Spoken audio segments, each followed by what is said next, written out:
Hello दोस्तों, स्वागत है आपका जीएस सॉल्यूशन 96 चैनल पे।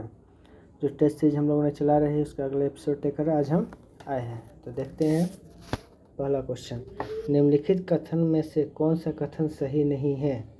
तो हम लोग क्वेश्चन देखेंगे दोस्तों, तो देखेंगे कि ये नागरिकता से संबंधित है।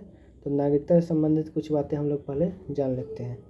भारत में नागरिकता भाग 2 में नागरिकता का वर्णन है।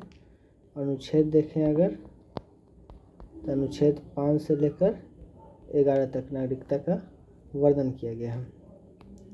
अगर इसी में हम लोग अनुच्छेद 11 देखते हैं अगर, तो अनुच्छेद 11 में हम लोग देखेंगे कि नागरिकता संबंधित किसी भी तरह का कानून अगर बनाना हो और किसी को नागरिकता देने संबंधित हो या किसी की नागरिकता छीनने से संबंधित हो तो वो कानून संसद बनाएगी। और 1955 में संसद द्वारा जो कानून बनाया गया था उसे ही नागरिकता अधिनियम 1955 कहा गया है। एक और बात, हमारे देश में एकल नागरिकता है। एकल नागरिकता कहने का तात्पर्य है कि हमारे यहाँ देश की केंद्र की तरफ से एक नागरिकता दिया जाता है, न कि राज्य के द्वारा। मतलब उत्तर प्रदेश का अलग नागरिकता है, बिहार का अलग नागरिकता, ऐसा नहीं है। हमारे यहाँ सिर्फ एक नागरिकता होता है, वो है भारत का नागरिकता। तो देखते हैं हम लोग सारे ऑप्शन को। ऑप्शन ए है, भारत में अलग अलग राज्य के अनुसार पृथक पृथक नागरिकता का प्रावधान है। नहीं, यह गलत है। संसद को नागरिकता संबंधी कानून बनाने का अधिकार नहीं है, यह भी गलत है। सारे कानून संसद ही बनाती है नागरिकता संबंधित। भारतीय संविधान के भाग 2 में अनुच्छेद 5 से 11 में नागरिकता संबंधित प्रावधानों का उल्लेख किया गया है। जी हाँ, बिल्कुल यही सही हो जाएगा। ऑप्शन डी अगर हम लोग देखते हैं तो भारतीय संविधान भारत के नागरिक को अन्य देशों की नागरिकता धारण करने की भी अनुमति देता है। नहीं, ये भी गलत है, क्योंकि अगर अन्य देश की नागरिकता अगर आप ग्रहण करते हैं तो स्वतः ही भारत की नागरिकता से आप वंचित हो जाएंगे। नेक्स्ट क्वेश्चन देखते हैं। बंगाल के पावना क्षेत्र में 1873 से 1876 के मध्य होने वाले पावना विद्रोह के मुख्य नेता कौन थे। तो इसका आंसर राइट आंसर हो जाएगा इनमें से सभी। पावना विद्रोह अगर हम लोग देखते हैं तो यह 1873 से 1876 के बीच बंगाल में हुआ था। इस विद्रोह का अगर हम लोग देखेंगे तो किसानों के शोषण जो जमींदारों द्वारा किया गया था उसी के विरोध में यह विद्रोह किसानों के द्वारा किया गया था। इसके मुख्य नेता देखिएगा तो ईशान चंद्र राय, केशव चंद्र राय और शंभुनाथ पाल थे। और यह हम कह सकते हैं कि यह आंदोलन जो था, यह विद्रोह जो था वो जमींदारों के ही खिलाफ था, अंग्रेजों के खिलाफ नहीं था। क्योंकि इससे का एक नारा दिया गया था इस विद्रोह में कि हम सिर्फ और सिर्फ महारानी के रैयत बनकर रहना चाहते हैं। और इसी नारा से हम समझ सकते हैं कि यह आंदोलन सिर्फ ज़मींदारों के खिलाफ था, न कि अंग्रेज़ों के खिलाफ। हम देखते हैं कि भू राजस्व के लिए हमारे देश में उस टाइम तत्कालीन ब्रिटिश अगर देखें शासनकाल में तो रैयतवारी व्यवस्था, महालवारी व्यवस्था और अस्थायी बंदोबस्त व्यवस्था लागू थी।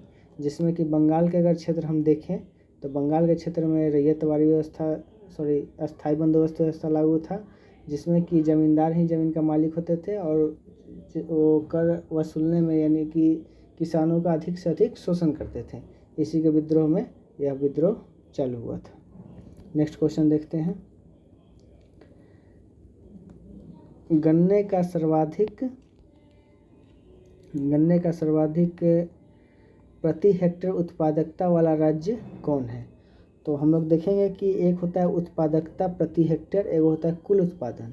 अगर कुल उत्पादन पूछे तो उत्तर प्रदेश, लेकिन अगर प्रति हेक्टेयर में यानी कम ज़मीन में अधिक उत्पादन हम गन्ना कर देंगे तो उसमें तमिलनाडु प्रथम स्थान पे है। अगर हम गन्ने से रिलेटेड कुछ तथ्य को देखें तो इसमें गन्ने की खेती में हमको दोमट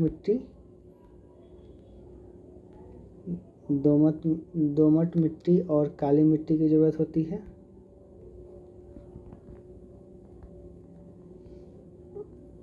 अगर हम तापमान देखें तो 75 सेंटीमीटर से बारिश देखें तो 75 सेंटीमीटर से 150 सेंटीमीटर तक बारिश होगी। और तापमान देखें तो 21 डिग्री सेल्सियस से 27 डिग्री सेल्सियस तापमान की ज़रूरत होती है। तो इसका राइट आंसर हो जाएगा तमिलनाडु। नेक्स्ट क्वेश्चन देखते हैं।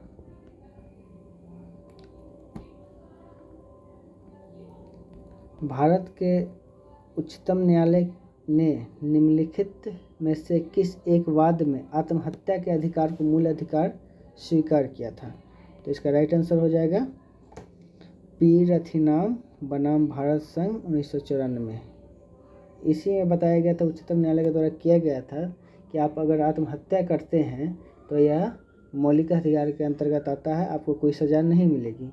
तो इसके बाद देखा गया कि 1994 के बाद इस आत्महत्या के केस बहुत ज़्यादा आने लगे। तो ठीक इसके दूसरे साल यानी 1996 में ज्ञान कौर बनाम पंजाब राज्य के केस देखेंगे तो आत्महत्या को मौलिक अधिकार से हटा दिया गया, क्योंकि आत्महत्या में वृद्धि होने लगी थी। अगर हम नेक्स्ट देखते हैं तो A.K. गोपालन बनाम मद्रास राज्य 1950 का जो केस था, इसमें कहा गया कि अनुच्छेद 21 के अंतर्गत जीवित रहने का अधिकार ही मौलिक अधिकार दिया गया था। लेकिन अगर हम मेनका गांधी केस को अगर देखें, मेनका गांधी बनाम भारत सरकार 1978 का केस है, इसमें अनुच्छेद 21 के अंतर्गत इसका व्यापक रूप देखा गया।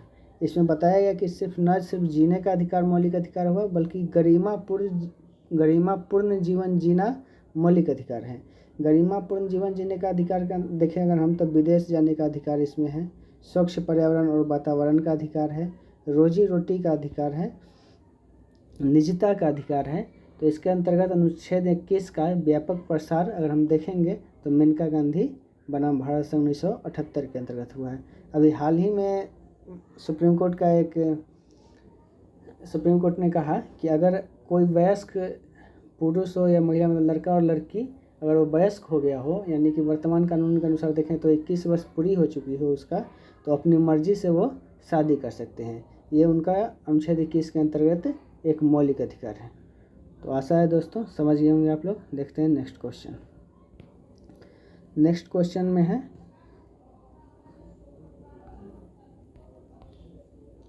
नेक्स्ट क्वेश्चन देखते हैं, निम्न में से कौन सा विकल्प सही सुमेलित नहीं है? तो ठगी प्रथा देखेंगे तो लॉर्ड विलियम बेंटिक बिल्कुल सही है। शिशुवध देखेंगे तो सर जॉन शोर और वेलेजली ने भी चालू किया था, वेलेजली ने प्रतिबंध लगाया था। अगर नरबली प्रथा हम देखते हैं तो ये गलत है, हमको गलत चुनना है। नरबली प्रथा लॉर्ड कैनिंग नहीं होगा, बल्कि लॉर्ड हार्डिंग द्वितीय, लॉर्ड हार्डिंग द्वितीय ने नरबली प्रथा पर प्रतिबंध लगाया था। और दास प्रथा देखते हैं तो लॉर्ड एलनबरो, ये भी सही है, 1943। नेक्स्ट क्वेश्चन देखते हैं,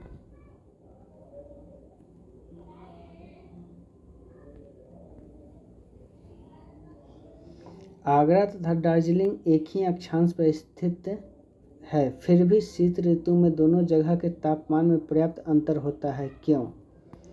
तो तापमान में अंतर, इसका आंसर हम लोग देखने के लिए देखेंगे कि इस क्वेश्चन का आंसर देखने के लिए हम लोग देखेंगे कि आगरा जो है, हम देखेंगे कि पश्चिम यूपी में यहाँ पे आ जाएगा आगरा,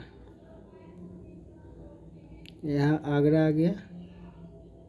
और दार्जिलिंग देखेंगे तो उत्तरी पश्चिम बंगाल में लगभग यहाँ पे।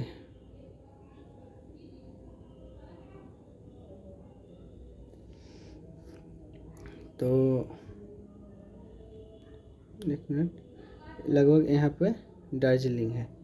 तो अक्षांश देखेंगे तो लगभग दोनों एक ही अक्षांश पे दिखेंगे, हमको लगभग में है एक ही अक्षांश पे। हम आशा करते हैं कि अक्षांश देशांतर आप लोग समझते होंगे। भारत का अक्षांशीय विस्तार 8 डिग्री 4 मिनट से 37 डिग्री 6 मिनट उत्तरी अक्षांश है। तो अगर दार्जिलिंग की ऊंचाई अगर हम लोग देखेंगे, दार्जिलिंग का ऊंचाई अगर हम देखते हैं तो लगभग 2000 मीटर, वहीं आगरा का देखेंगे तो लगभग 200 मीटर।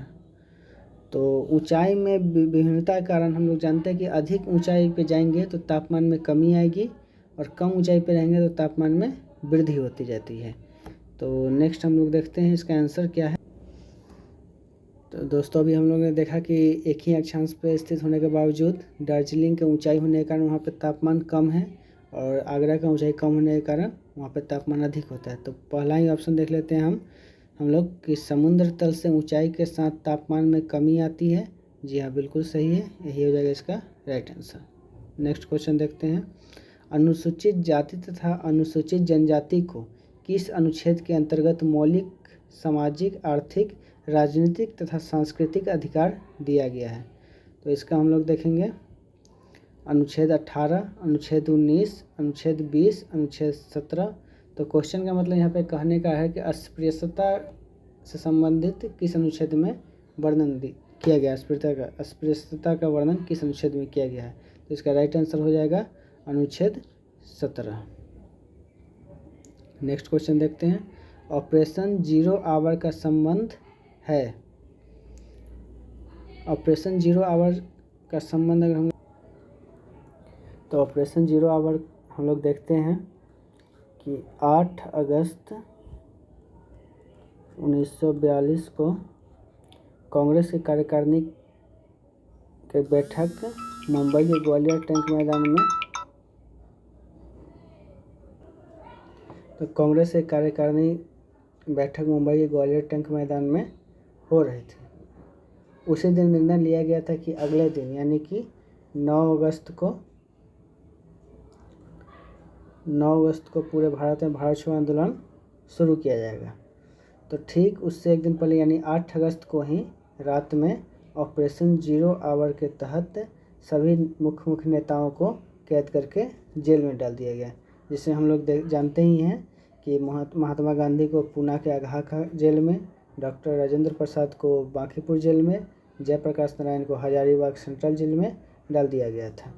अब यहाँ से क्वेश्चन आते हैं कि किस देशी रियासत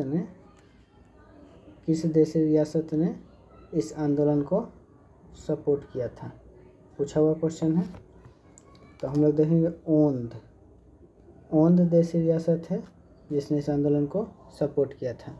इसी आंदोलन के तहत हम लोग जानते हैं कि उषा मेहता द्वारा गुप्त रेडियो प्रसारण किया गया।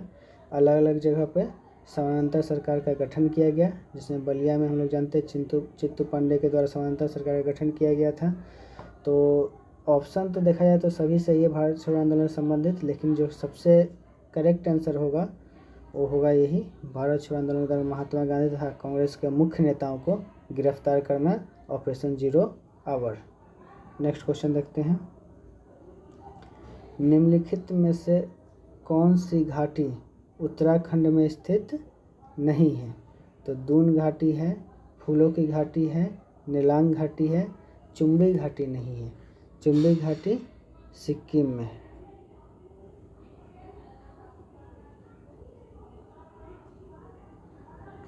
नेक्स्ट क्वेश्चन देखते हैं।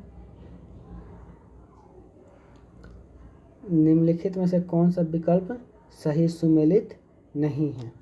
रौफ जम्मू कश्मीर सही है, जाबरो लद्दाख सही है, पुंगी चोलम पंजाब यही गलत है। पुंगी चोलम पंजाब नहीं, यह मणिपुर का लोक नृत्य है। रामानाट्यम केरल सही है, हमें गलती चुनना है, यही जाएगा गलत। नेक्स्ट क्वेश्चन देखते हैं।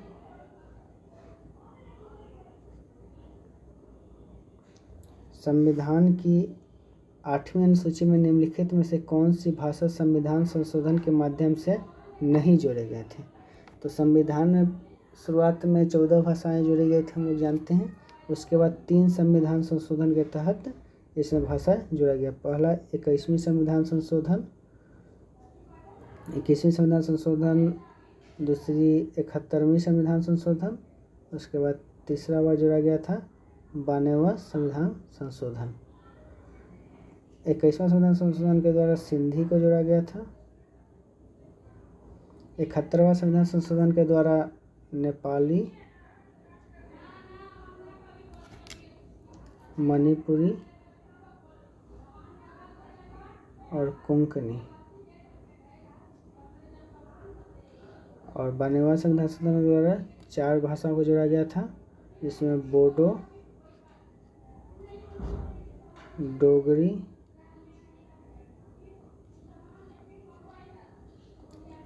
बोडो डोगरी, मैथिली और संथाली। उम्मीद है क्लियर हो गया आप लोगों को। नेक्स्ट क्वेश्चन देखते हैं।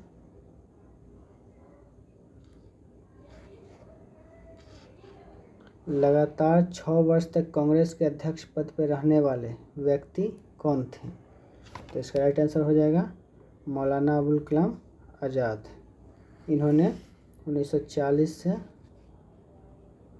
1946 तक कांग्रेस के अध्यक्ष रहे थे। इनसे क्वेश्चन आता है कि सबसे युवा अध्यक्ष कौन थे? तो जब दिल्ली में 1923 में विशेष अधिवेशन हो रहा था, उसी टाइम 35 वर्ष की उम्र में यह कांग्रेस के अध्यक्ष बने थे और कांग्रेस के सबसे युवा अध्यक्ष बने थे। जब स्वतंत्र भारत में प्रथम मंत्रिपरिषद का गठन किया गया था तो ये प्रथम शिक्षा मंत्री बने थे और अंतरिम मंत्रिपरिषद से पहले हुआ था जिसमें राजगोपालाचारी थे शिक्षा मंत्री। लेकिन जब स्वतंत्र भारत का प्रथम शिक्षा मंत्री पूछा जाए तो अबुल कलाम आज़ाद होंगे। और राष्ट्रीय शिक्षा दिवस 11 नवंबर को मनाया जाता है इन्हीं के जन्मदिन पर। उम्मीद है क्लियर हो गया होगा। नेक्स्ट क्वेश्चन देखते हैं।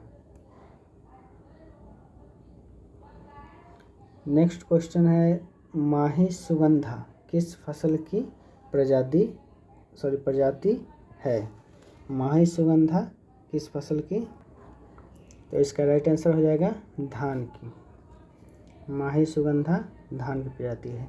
धान की और प्रजाति अगर हम देखें तो जया, पद्मा, कृष्णा, कावेरी सब धान की प्रजाति है। एक क्वेश्चन आता है आप लोगों से पूछा गया है क्वेश्चन एक कि गोल्डन राइस किस में कौन से विटामिन पाया जाता है? तो vitamin A. Golden rice vitamin A से भरपूर होता है। अब एक क्वेश्चन हम लोग को पता होना चाहिए कि पॉलिशदार चावल जो मार्केट हम लोग चावल खरीद लाते हैं, पॉलिशदार चावल रहता है, बहुत सारा चावल। तो पॉलिशदार चावल में कौन सा विटामिन ख़त्म हो जाता है? तो विटामिन B1। और विटामिन B1 जब ख़त्म हो जाएगा तो हम लोग जानते हैं कि कौन सा बीमारी होगा? बेरी। विटामिन B1 की कमी से बेरी रोग होता है। और धान का एक पूछता है खैरा रोग किस धान में किसकी कमी से होता है? तो खैरा रोग धान में जस्ता की कमी से होता है। नेक्स्ट क्वेश्चन देखते हैं। भारत में राष्ट्रपति के निर्वाचन के संदर्भ में निम्नलिखित कथनों में कौन सा सही नहीं है? तो राष्ट्रपति के चुनाव की अधिसूचना चुनाव आयोग द्वारा जारी किया जाता है। राष्ट्रपति के निर्वाचन में प्रत्येक MLA को वोट का मूल्य अलग अलग राज्यों में अलग अलग होता है। लोकसभा के सदस्यों के वोट मूल्य राज्यसभा के सदस्यों के वोट मूल्य से अधिक होता है। राष्ट्रपति चुनाव संबंधी सभी विवाद उच्चतम न्यायालय द्वारा निपटाया जाता है और उसका निर्णय अंतिम होता है। तो इसका आंसर देखते हैं। आंसर देखने से पहले हम लोग कुछ अनुच्छेद देखेंगे। अगर हम लोग अनुच्छेद देखें तो अनुच्छेद 71 देखेंगे, 54 देखते हैं, 55 देखते हैं और 324 देखते हैं। 324 में कहा गया है कि एक निर्वाचन आयोग होगा। अनुच्छेद 71 देखें तो चुनाव में राष्ट्रपति उपराष्ट्रपति के चुनाव में अगर कोई विवाद होता है तो उसका निपटारा सुप्रीम कोर्ट करते हैं। अनुच्छेद 71 का अनुच्छेद 54 में देखेंगे तो राष्ट्रपति चुनाव में भाग लेते हैं कौन कौन, वो उसका वर्णन किया गया है। तो राष्ट्रपति के चुनाव में हम लोग जानते हैं कि संसद के सभी निर्वाचित सदस्य तथा भारत के सभी राज्यों के विधानसभाओं के निर्वाचित सदस्य एवं दिल्ली, पुडुचेरी एवं जम्मू कश्मीर के विधानसभा के निर्वाचित सदस्य भाग लेते हैं। अनुच्छेद 55 देखेंगे तो चुनाव का तरीका या रीति बताया गया है राष्ट्रपति का, जो हम लोग जानते हैं कि अनुपातिक प्रतिनिधित्व प्रणाली एवं एकल संक्रमणीय मत प्रणाली के द्वारा राष्ट्रपति का चुनाव होता है। अगर नेक्स्ट हम लोग इसमें देखें, अगर हम लोग इसमें देखें तो हम लोग देखेंगे कि MLA का मत मूल्य एक एमएलए का मत मूल्य जो होता है राज्य की कुल जनसंख्या डिवाइडेड बाय विधानसभा के सीटों की संख्या, इसमें 1/1000 से गुना कर देते हैं। यही एक एमएलए का मत मूल्य निकलता है, जो कि हम लोग जानते हैं कि हर राज्य में राज्य की जनसंख्या अलग अलग होती है और विधानसभा की सीटों की संख्या भी अलग अलग होती है। तो इससे हम लोग समझ सकते हैं कि हर राज्य के एमएलए की मत मूल्य अलग अलग होंगे। तो देखते हैं हम लोग अपना आंसर। ऑप्शन देखते हैं क्या क्या है। तो पहला ऑप्शन है राष्ट्रपति के चुनाव की अधिसूचना चुनाव आयोग द्वारा जारी किया जाता है, बिल्कुल सही है। राष्ट्रपति के निर्वाचन में प्रत्येक एमएलए के वोट का मूल्य अलग अलग राज्यों में अलग अलग होता है, बिल्कुल ये भी सही है। ऑप्शन सी देखते हैं लोकसभा के सदस्यों के वोट मूल्य राज्यसभा के सदस्यों के वोट मूल्य से अधिक होता है, यही गलत है। संसद के वोट मूल्य एक होंगे, चाहे वो लोकसभा के हैं चाहे राज्यसभा के हैं, इससे फर्क नहीं पड़ता है। राष्ट्रपति चुनाव संबंधित सभी विवाद उच्चतम न्यायालय द्वारा निपटाया जाता है, उसका निर्णय अंतिम होता है, ये भी सही है। तो ऑप्शन हम लोग गलत चुनना था, तो ऑप्शन नंबर सी गलत है। नेक्स्ट क्वेश्चन देखते हैं। शतपथ ब्राह्मण में कितने प्रकार के रत्नियों का विवरण मिलता है? इसका आंसर हो जाएगा, राइट आंसर हो जाएगा option number A 12। Next question देखते हैं। निम्नलिखित में से किस राज्य की सीमा भूटान से नहीं लगती है? तो जब हम लोग भारत का मैप देखेंगे तो स्पष्ट हो जाएगा कि इसमें से सिक्किम, पश्चिम बंगाल, असम, त्रिपुरा का जो है सीमा भूटान से नहीं लगी, बल्कि त्रिपुरा 3 ओर से बांग्लादेश से घिरी हुई है। इधर है, उधर सिक्किम भूटान साइड है ही नहीं। नेक्स्ट क्वेश्चन देखते हैं। निम्नलिखित में से कौन सा कथन प्राक्कलन समिति के संदर्भ में सही नहीं है? तो इसका राइट आंसर हो जाएगा ऑप्शन नंबर सी। इस समिति के अध्यक्ष की नियुक्ति लोकसभा अध्यक्ष द्वारा किया जाता है, जो प्रायः लोकसभा के विपक्षी दल के नेता होते हैं। तो इसका आंसर देखेंगे तो आंसर इसका हो जाएगा कि अगर प्राक्कलन समिति की बात है तो प्राक्कलन समिति में 30 सदस्य होते हैं, जो 30 लोकसभा से होते हैं, और इसका अध्यक्ष लोकसभा के सत्ताधारी दल का कोई नेता होता है। वहीं अगर लोक लेखा समिति की बात करें तो इसमें जो है सो विपक्षी दल का नेता इसका अध्यक्ष होता है। तो ये जो कथन है वो लोक लेखा समिति के बारे में है, न प्राक्कलन समिति के बारे में। हमें गलत चुनना है, इसलिए यही गलत हो जाएगा। नेक्स्ट क्वेश्चन देखते हैं। अपने साम्राज्य का विस्तार देने हेतु बिंबिसार ने कई वंशों के साथ वैवाहिक संबंध स्थापित किया। निम्नलिखित में से कौन सा बिंबिसार की पत्नी नहीं है? तो इसका राइट आंसर हो जाएगा अंग की राजकुमारी भद्रा। अंग का जो विजय हुआ था, जो अंग मिलाया गया था ये बिंबिसार के द्वारा मौर्य साम्राज्य में, वो एक सैनिक कार्रवाई के द्वारा अपनाया गया था, न कि एक वैवाहिक संबंध के द्वारा। तो इसका राइट आंसर हो जाएगा अंग की राजकुमारी भद्रा। नेक्स्ट क्वेश्चन देखते हैं। Uranium corporation of India limited कहाँ अवस्थित है? तो ये हो जाएगा जाडूगोड़ा, राइट आंसर इसका। नेक्स्ट क्वेश्चन देखते हैं। महाबलीपुरम में रथ मंदिरों का निर्माण कराया गया था, किसके द्वारा? तो रथ मंदिर का निर्माण हम लोग जानते हैं नरसिंह वर्मन प्रथम के द्वारा करवाया गया था। नरसिंह वर्मन प्रथम पल्लव शासक हैं। रथ मंदिर में 7 मंदिर का वर्णन किया गया है, जिसमें सबसे बड़ी मंदिर धर्मराज की मंदिर है। सबसे छोटी मंदिर पूछे तो यह द्रौपदी की मंदिर है, द्रौपदी रथ है। सबसे बड़ा रथ धर्मराज रथ है, सबसे छोटा रथ द्रौपदी है रथ। यह बिना अलंकरण का है, अलंकृत रहित है।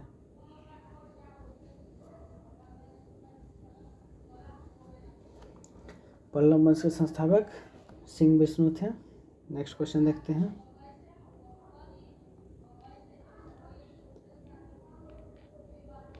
यदि राज्य विधायिका द्वारा पारित विधेयक को राज्यपाल राष्ट्रपति के विचाराधीन रखता है तो इस स्थिति में राष्ट्रपति विधेयक पर अपनी सहमति देता है। विधेयक पर अपनी सहमति सुरक्षित रख सकता है।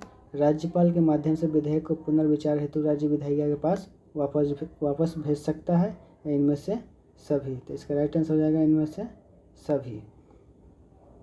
हम लोग जानते हैं कि केंद्र सरकार में कानून का निर्माण संसद द्वारा किया जाता है, उसी तरह राज्य सरकार में कानून का निर्माण विधानमंडल द्वारा कराया जाता है। संसद के अंतर्गत हम लोग जानते हैं कि लोकसभा, राज्यसभा एवं राष्ट्रपति आते हैं। उसी तरह विधानमंडल में विधानसभा, विधान परिषद और राज्यपाल आते हैं।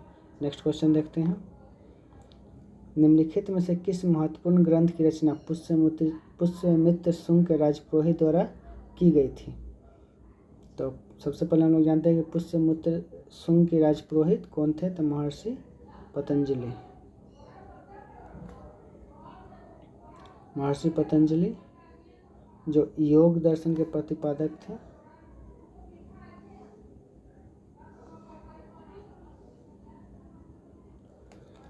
इनकी एक रचना थी महाभाष्य। तो इसका आंसर यही हो जाएगा, महाभाष्य। नेक्स्ट क्वेश्चन देखते हैं।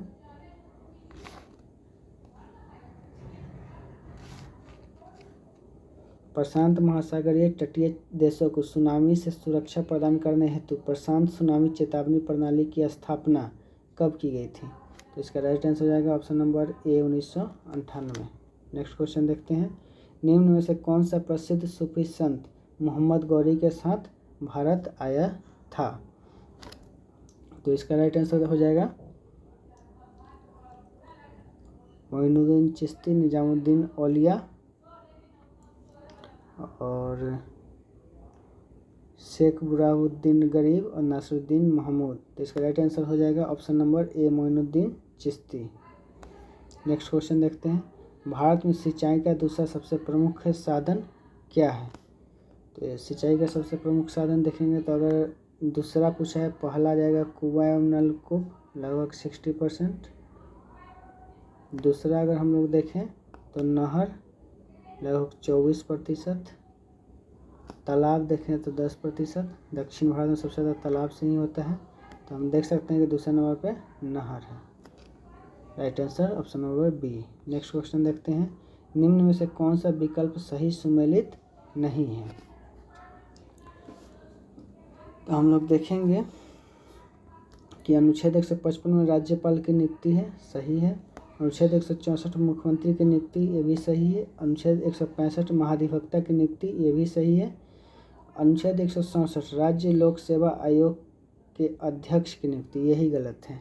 हम लोग को गलत चुनना है, यही गलत। 167 में कहा गया है कि राज्य मंत्रिपरिषद द्वारा लिए गए निर्णय से राज्यपाल को अवगत कराता है, मतलब मुख्यमंत्री राज्यपाल को अवगत कराता है। और अगर हम देखेंगे राज्य लोक सेवा आयोग के अध्यक्ष की नियुक्ति अगर हम लोग देखते हैं तो अनुच्छेद 316 के अंतर्गत किया जाता है। अनुच्छेद 316 राज्य लोक सेवा आयोग के अध्यक्ष की नियुक्ति होती है। नेक्स्ट क्वेश्चन देखते हैं। भारत के संविधान का निम्नलिखित में से कौन सा अनुच्छेद असम राज्य के लिए विशेष उपबंध से संबंधित है? तो इसमें हम लोग देखेंगे कि 371 अगर हम लोग देखते हैं तो ये महाराष्ट्र और गुजरात। अगर हम लोग देखते हैं 371A नागालैंड, सबको विशेष उपबंध किया गया है, विशेष राज्य का दर्जा। 371B Assam, 371C Manipur,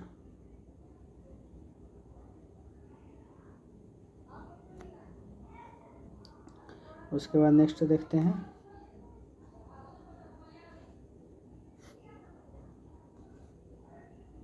371D Andhra Pradesh.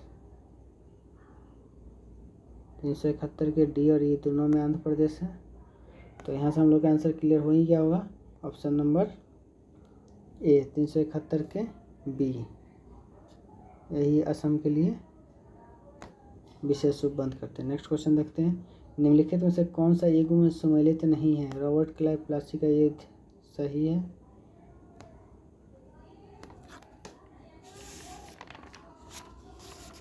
Robert Clive Plassey का युद्ध बिल्कुल सही है। हेक्टर मुनरो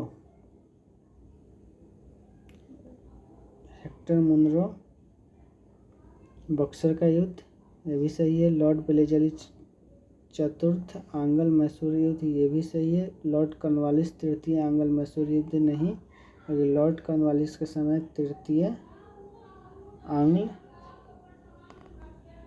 मैसूर युद्ध हुआ था।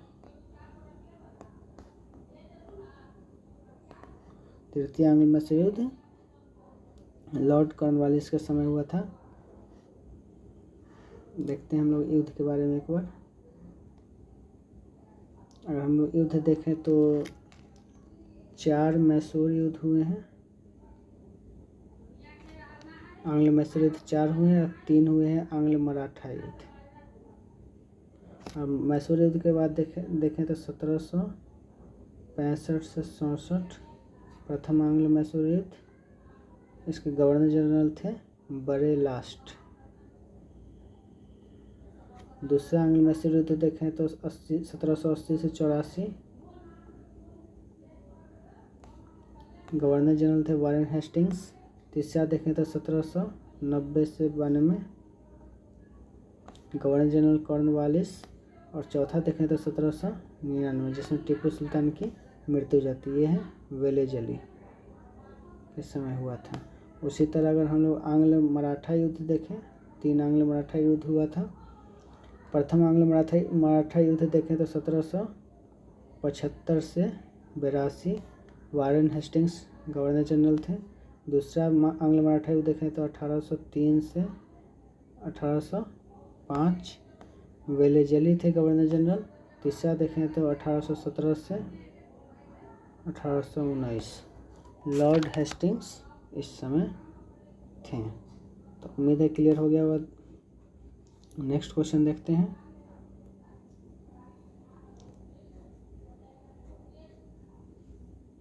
निम्नलिखित में से कौन सा तमिलनाडु में स्थित नहीं है?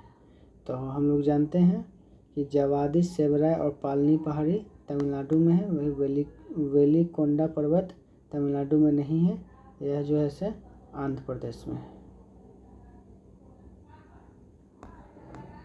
नेक्स्ट क्वेश्चन देखते हैं, प्रसिद्ध लोकनाट्य स्वांग का संबंध किस राज्य से है? ऐसे तो ये मुख्य रूप से राजस्थान का है, लेकिन राजस्थान और हरियाणा दोनों में होता है, इसलिए इसका आंसर हरियाणा हो जाएगा। नेक्स्ट क्वेश्चन देखते हैं, निम्नलिखित में से कौन सा कथन सही नहीं है? लोकसभा में अधिकतम 552 सदस्य हो सकते हैं। लोकसभा में सभी राज्यों से 530 से अधिक सदस्य नहीं हो सकता है। लोकसभा में संघ राज्य क्षेत्रों के कुल प्रतिनिधि 13 से अधिक नहीं हो सकते हैं।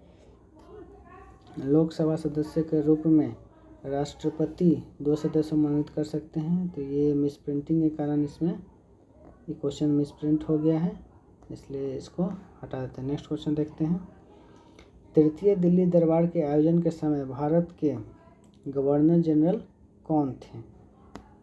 तो तृतीय दिल्ली दरबार हम देखते हैं, अगर दिल्ली दरबार की बात करें तो 3 दिल्ली दरबार हुआ है। एक हुआ है 1877, लीटन थे। दूसरा अगर हम देखते हैं तो 1903, कर्जन थे। तीसरा देखते हैं दिल्ली दरबार तो 1911, लॉर्ड हार्डिंग द्वितीय। हम लोगों से